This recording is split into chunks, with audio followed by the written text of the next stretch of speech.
Water and sewerage corporation CBA मुत्तहदा workers front union की जानिब से हर साल की तरह इस साल भी नियाज़ इमाम हुसैन का इनेकाद किया गया, जिसमें उलमा कराम समेत सूबाई असम्बली मेंबर और राब्ता कमेटी की बड़ी तादाद मौजूद थी। इस मौके पर कराची वाटर एंड सीवरेज के मजदूर की तनख्वाह और पेंशन पर खुसूसी बात की गई। यकीनी तौर पे यौम हुसैन और फिर 12 रबीउल अव्वल आपके सामने मौजूद है। मुत्तहदा वर्कर फ्रंट CBA का ये रिवायत रही है कि इन दोनों हमारे जो बड़े मजहबी ओकेजन्स हैं उसको सामने रखते हुए ये रिवायत रही है कि हर साल यहाँ पर जो है वो प्रोग्राम ऑर्गेनाइज़ किया जाता है। और इस प्रोग्राम का बुनियादी मकसद ही यही है कि इस दिन की और इस ओकेजन की अफादियत को लोगों तक और ख़ास तौर पे जो वर्कर्स मौजूद हैं उन तक पहुँचाया जाए। और CBA इस काम को करने में हर साल की तरह ऑब्वियसली यहाँ पे बेहतरी की गुंजाइश हर काम में मौजूद होती है। ये काम हर साल करती भी आ रही है और ये सब खराज तहसीन के मुस्तहक है। मुत्तहदा वर्कर फ्रंट के हमारे जो CBA के जितने भी हैं, एक एक कारकुनान, एक एक ज़िम्मेदारान, कि उन्होंने इतनी पुरनूर महफिल सजाई। और मैंने ये बात तो अपने डाइस पे खड़े होकर भी कही थी कि आप सब लोग जो है वो ना सिर्फ मुबारकबाद के मुस्तहक हैं बल्कि अल्लाह पाक इसका अजर भी आप लोगों को दे।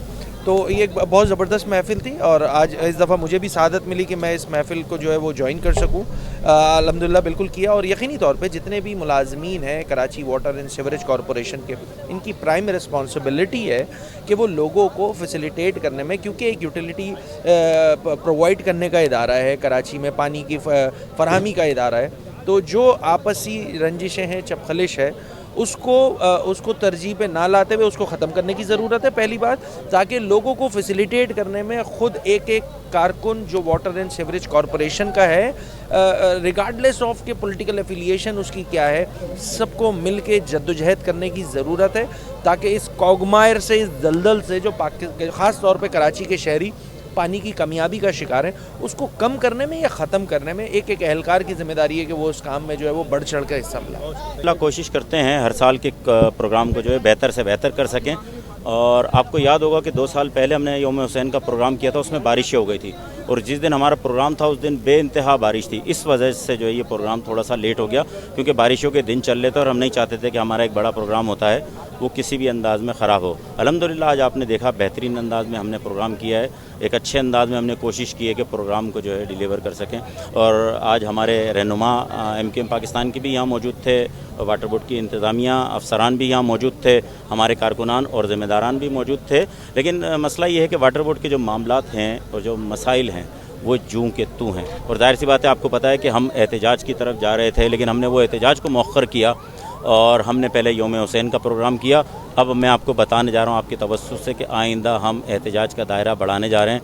इंशाअल्लाह अगले हफ्ते में हम डिवीज़न लियाकताबाद में जो एक बड़ा एहतजाजी मुजाहरा करने जा रहे हैं। जैसा आपके मालूम है कि Karachi water and sewerage corporation के मेडिकल को आउटसोर्स किया जा रहा है, हम किसी सूरत आउटसोर्स नहीं करने देंगे। दूसरी चीज़ ये कि करोड़ों की पेमेंट जो है वो ठेकेदारों को हो रही है, मुलाजमीन अपनी पेमेंट के लिए दर पदर की ठोकरें खा रहे हैं। हम किसी सूरत भी अब ये बर्दाश्त नहीं करेंगे। जो मुलाजमीन की पेमेंट है इंशाअल्लाह वो किसी सूरत भी इनको दिलाएं। आपको बताऊँ कि कुछ लोग जो है वो आवाज़ देने से जाग जाते हैं और कुछ लोग जो है वो ऊपर पानी डालने से जागते हैं। तो मुझे ये लग रहा है कि ये ऊपर पानी डालने से जागेंगे, आवाज़ देने से नहीं जाग रहे, क्योंकि हमने काफ़ी आवाज़ें दे दी हैं और ये जाग नहीं रहे। अब इंशाअल्लाह इनके ऊपर पानी डालेंगे, इसीलिए हमने जो है डिवीज़न वाइज जो है एहतजाज शुरू किया। और ये एहतजाज हम जो है क्या नाम है चेयरमैन ऑफिस के बाहर करेंगे। कराची वाटर एंड सीवरेज के जो चेयरमैन हैं इंशाअल्लाह उसके बाहर एक बड़ा मुजाहरा करने जा रहे हैं हम। लेकिन हम पहले अपनी लाइनअप कर लें, अपने डिवीज़नों को तैयार कर लें, फिर इंशाअल्लाह एक बड़ा मुजाहरा होगा। इसलिए कि चेयरमैन साहब जो वो मुझे लगता है कि कठपुतली हैं और काम कर नहीं पा रहे, ये काम उनसे हो नहीं रहा। आप देखें कि अब तक चाहते तो सिंध गवर्नमेंट से ग्रांट लाके 5 अरब रुपए मुलाजमीन को दे देते, मगर मतलब सब के सब सिफर है और ज़ीरो है। तो इंशाअल्लाह हम कोशिश करेंगे कि मुलाजमीन को जो है वाजिबात हर सूरत में अदा करें।